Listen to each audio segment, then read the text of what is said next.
혹시 저의 카카오톡 처음 화면에 있는 글귀를 보신 분이 있으세요? 보신 분이 없으시군요. 제 글귀를 보신 분은 어떤 분은 제 글귀를 보시고서 의아해 하시는 분들이 있을 거예요. 거기에 어떻게 적혀져 있냐면 진리 향유애로의 이정표라고 쓰여져 있어요. 좀 어려운 것 같기도 하고 무언가 많이 담겨져 있는 것 같아서 아리송하기도 하죠. 이 글귀는 저의 목회 철학이 담겨져 있는 글귀예요. 제가 어디에 관심을 두는지, 어느 목회 방향으로 가려고 하는지 그것에 대한 그 표현이에요. 제가 목회하는 성도님들이 진리를 향유하셨으면 좋겠다라는 생각이에요. 그리고 제가 목회하는 동안에 진리를 온전히 누리실 수 있도록 저는 올바른 길로 인도하고 안내해주는 역할자로서 충성을 다하자 하는 그 마음이 담겨져 있는 진리 향유애로의 이정표예요. 저는 이 방향을 위해서 그리고 그것을 힘쓰려고 마음을 다짐하고 있어요. 그러기 위해서 공부를 하고, 그러기 위해서 목회를 하고, 그러기 위해서 저를 단련시키고, 그리고 신방 갈 때도 이 목표를 위해서 하고, 그리고 또한 언제나 만남을 가져도 그 여러 가지 역할들을 감당하는 데 있어서 항상 진리를 향유하도록 돕는 이정표의 역할을 감당하려고 하고 있어요. 여러분들은 어떤 인생의 방향을 삼고 살아가세요? 어디에 목적을 두고 살아가고 계시나요? 사람은 의미 없이 행동하는 법은 없어요. 어디론가 그 향해지는 목적이 있고 그 목적을 향해서 내딛기 마련이에요. 그 내딛는 것이 결코 방향 없이 내딛지는 않아요. 오늘 본문 마태복음 12장 9절부터 말씀은 한 사람을 놓고 두 방향을 가진 사람들의 논쟁이에요. 예수님께서 회당에 들어가셨어요. 그리고 그곳에 한쪽 손이 마른 사람이 있어요. 그 사람이 있었는데 손이 말랐다 하는 그것은 여러 가지 생각들을 하게 돼요. 손이 다른 한 손에 비해서 무엇인가 문제가 있겠구나. 불균형적으로 자란 것을 의미하는 것일까? 아니면 피부에 질환이 있어서 그 손이 시든 것처럼 쭈글쭈글한 모습일까? 그리고 저는 이 생각도 했어요. 화상을 입으면 손이 이 살이 늘러붙어서 정상적인 손에 비하면 좀 왜소하기도 하고 그렇잖아요. 시들어인 것처럼 그런 표현들이 적합한 것 같은데 혹시 외상에 의해서 그러지는 않았을까? 여러 생각들을 해보게 돼요. 근데 정확한 것은 무엇이냐면 보통 사람과 다르게 남들이 다 봐도 그 손은 병이 들었겠구나라는 것을 다 인지하고 있을 법한 그런 모습이었어요. 그래서 어떤 사람들은 예수님께서 이 사람을 고쳐주기를 바랬어요. 그리고 고쳐주실 것이라는 것을 믿고 확신하고 있었어요.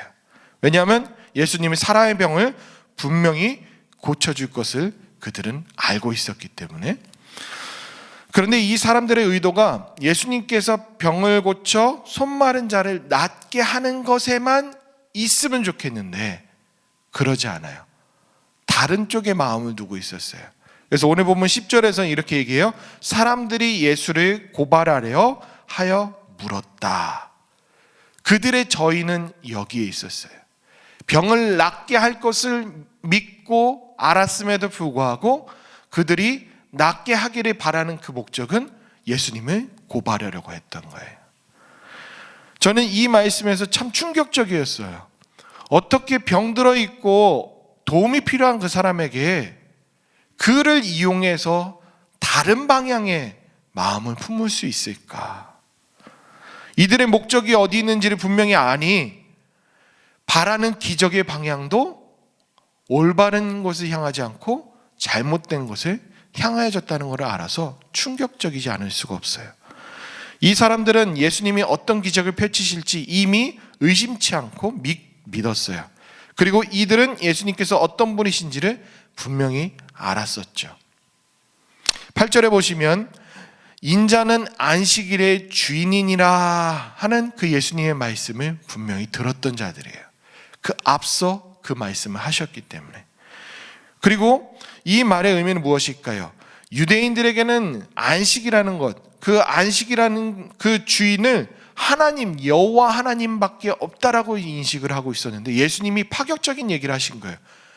내가 안식일의 주인이다. 그렇다면 무슨 소리예요? 나도 하나님이야 라고 하는 것에 대해서 분명히 제시해 주는 거거든요. 그리고 또한 더 앞서서 11장 25절에서는 더 분명하게 얘기하세요. 예수님께서 기도하실 때 이런 문구를 사용하세요. 천지의 주제이신 아버지요. 이 말은 뭘까요? 하나님을 아버지라 표현하고 있고 자신은 그의 아들인 것을 얘기해요. 근데 한 번만 이렇게 한 것이 아니라 그 뒤에서 문구 보면 매 절마다 아버지, 아버지, 아들이라는 것을 표현하고 있어요. 이 모든 것들은 그들은 명확하게 알고 있었다는 거예요. 이 사람들은 결코 예수님이 하나님의 아들이며 예수님도 하나님이신 줄을 모르지는 않았어요.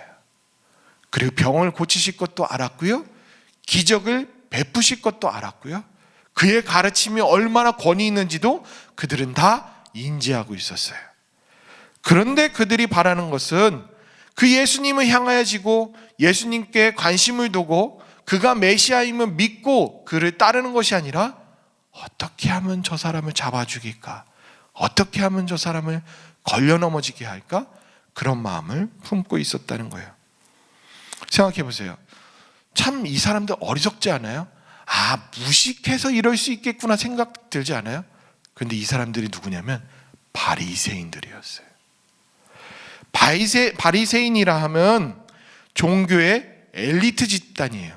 이들보다 더 똑똑한 사람들이 없고요. 이들은 율법에 아주 극심으로 마음 가졌던 사람들이에요. 그리고 심지어는 율법을 하나님 말씀 지키기를 1.1획도 틀림없이 그대로 지켰던 자들이에요. 이들의 열심은 특심이라고 할 수 있어요.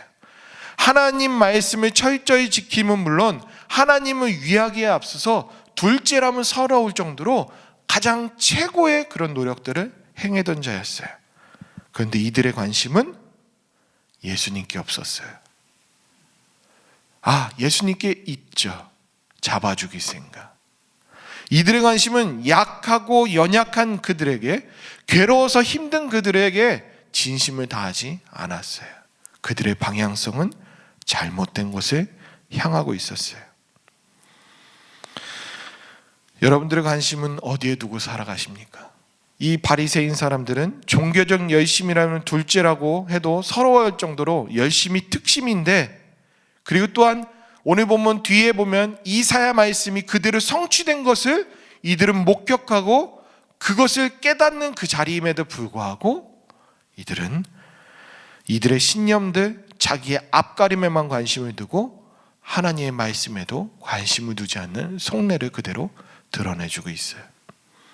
잘못된 방향을 향한 그 목적 의식, 그것이 문제였던 거예요. 우리의 신앙의 목적은 열심으로 다 해결되지 않아요. 우리의 신앙은 바른 방향을 향하여질 때 종교적인 그 열심이 빛을 발하는 법이에요. 그렇지 않다면 다 부질없지요. 그래서 저의 목회 철학, 이것은 어떠한 방향을 확실히 가르쳐주고 있어요. 이것의 근간이 되는 제게 주신 말씀이 있어요. 하나님께서 저에게 감동을 주셔서 한 절로 제가 거기에서 깨달았던 것인데, 로마서 10장 2절 말씀이에요. 사도 바울이 이렇게 말해요. 이스라엘 백성들이 하나님께 열심히 있으나 올바른 지식을 따른 것이 아니니라.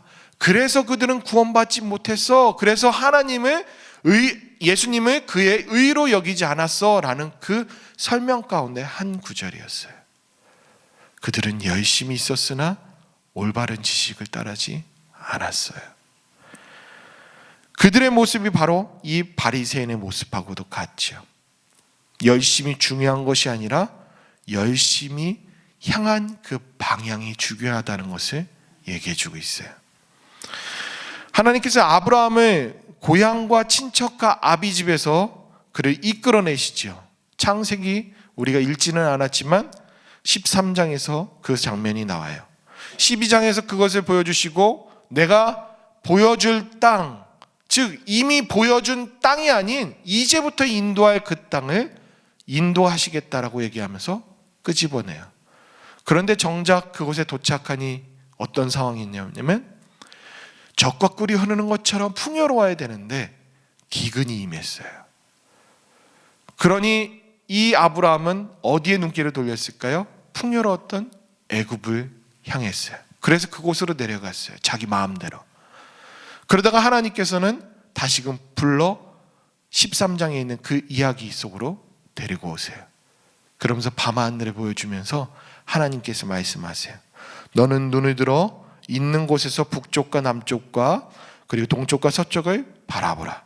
보이는 땅을 내가 너에게 너와 내 자손에게 주리니 영원히 이르리라. 내가 내 자손이 땅의 티끌 같게 하리니 사람이 땅의 티끌을 능히 셀 수 있을진데 내 자손도 세리라. 상상해 보세요. 밤하늘을 봤어요. 우리 도시권에 사는 우리 밤하늘에도 제법 보이는데 광야에 있는 허벌판에 있는 그곳, 그리고 전기가 없던 그 시절에 밤하늘을 보면 엄청난 별들이 많을 거예요. 그걸 상상해 보세요. 저는 가슴이 벅차오르더라고요. 아주 굉장했을 거라고 여겨져요. 아브라함은 애굽에서 하나님께서 가리키시는 약속의 징표, 그것을 관심 두고 나왔고, 그리고 나온 그 아브라함에게 하나님께서는 그 약속의 징표로 밤하늘을 보여주신 거예요. 하나님은 다시 그래서 믿고 의지하는 아브라함의 일정이 또 계속 시작되는 것을 보게 돼요. 느헤미야는 어땠을까요? 남들은 다 망했다고 하는 예루살렘, 그리고 희망이라고는 전혀 없는 그곳 예루살렘, 거기에 마음을 품고 기도를 했어요. 슬피 울며 금식까지 하며 그는 수척해졌어요. 그랬을 때 왕이 보고 왜 그러느냐 하면서 그 마음에 두고 있던 예루살렘에 갈 수 있는 길과 기회가 생겨지죠. 근데 그가 그렇게 한 이유가 무엇이냐면 느헤미야 2장 12절 말씀에서 내 하나님께서 예루살렘을 위해 무엇을 할 것인지 내 마음에 주신 것을 이라고 표현해요. 하나님은 방향을 제시해 주셨어요. 예루살렘을 향한 나의 마음이 어떤지를 느헤미야는 하나님의 마음을 읽었던 거예요. 그래서 그의 바람대로 가당치도 않고 불가능한, 가능하지도 않은 그 놀라운 일정들이 시작되어져요. 그리고 그는 끝끝내 어떻게 해요? 예루살렘을 재건해요. 아무것도 없고 자기가 할 수 있는 것도 없는 매어있던 자가 하나님께서 주신 마음으로 그 마음의 방향을 쏘더니 그 일들이 펼쳐진 거예요. 사도행전 12장 말씀은 또 이런 말씀이에요. 느헤미야서에 있었던 것처럼 놀라운 일이 일어나요. 헤롯이 교회를 박해하려고 초대교인들을 잡아 끌어와요. 그리고 죽였어요. 그때 죽은 사람이 요한의 형제 야고보 사도였어요. 그 야고보 사도가 죽었고, 그리고 베드로마저 옥에 갇혀서 죽임당하기 일보 직전이었어요. 그런데 교회에서는 그 순간에 더 숨어야 되고 암울해야 되고 두렵고 떨림으로 몸을 감추며 도망다니기 일수인데 그러지 않았어요. 오히려 기뻐했고 그들은 기도했어요. 그랬을 때 어떤 일이 일어났냐면 베드로를 묶고 있던 착고가 풀려지고 옥문이 열려지고 그들은 순순히 나오고 병사들은 그들을 찾지도 못한 상황이 되어져요. 그러면서 그 이후에 어떤 일이 일어나냐면 헤롯이 죽임당해요. 주의 사자를 통해. 그리고 교회는 더 왕성해졌다라고 말씀하고 있어요. 사도행전 12장 24절에서 이렇게 말씀하세요. 하나님의 말씀은 흥황하여 더하더라. 세번역에서는 조금 더 분명하게 해석해주고 있어요. 하나님의 말씀은 점점 널리 퍼져서 믿는 사람이 더욱 늘어나게 됐습니다. 하나님을 향한 역사, 그리고 박해받던 그 교인들이 하나님께 기도하며 하나님께서 펼쳐나가실 것을 관심을 갖고 방향을 향하니 이런 일들이 일어나요. 오늘 우리가 함께 읽을 4장의 말씀은 방향이에요. 우리가 어떤 방향에 마음을 두고 목적을 두고 살아가야지 되는지 그것을 곰곰이 생각할 수 있도록 하나님 말씀 우리에게 제시해 주고 있어요. 여러분 어디에 마음을 두고 살아가세요? 우리는 어딘가에 목적이 향하여지고 우리의 발걸음은 방향은 향하여질 거예요. 우리의 생각, 우리의 행동, 우리의 말 모든 것에서는 어느 방향을 제시해 주고 있어요. 그런데 그 방향이 어디냐에 따라서 결과는 달라져요. 그리고 단순히 그 방향을 향한 열심만이 중요한 것이 아니라 올바른 방향을 향하여졌을 때 하나님은 우리를 통하여 일하시고 우리와 함께 놀라운 일들을 펼쳐져 가신다는 거예요. 그래서 오늘 말씀 묵상하시고 하나님께 기도하실 때 저와 여러분들의 방향이 하나님께 향하여졌으면 좋겠어요. 그래서 오늘도 살아가실 때 발걸음을 내디딜 때 하나님의 마음에 향하여져서 하나님의 마음을 시원케 드린 자들로서 오늘도 살아가실 수 있기를 바랍니다.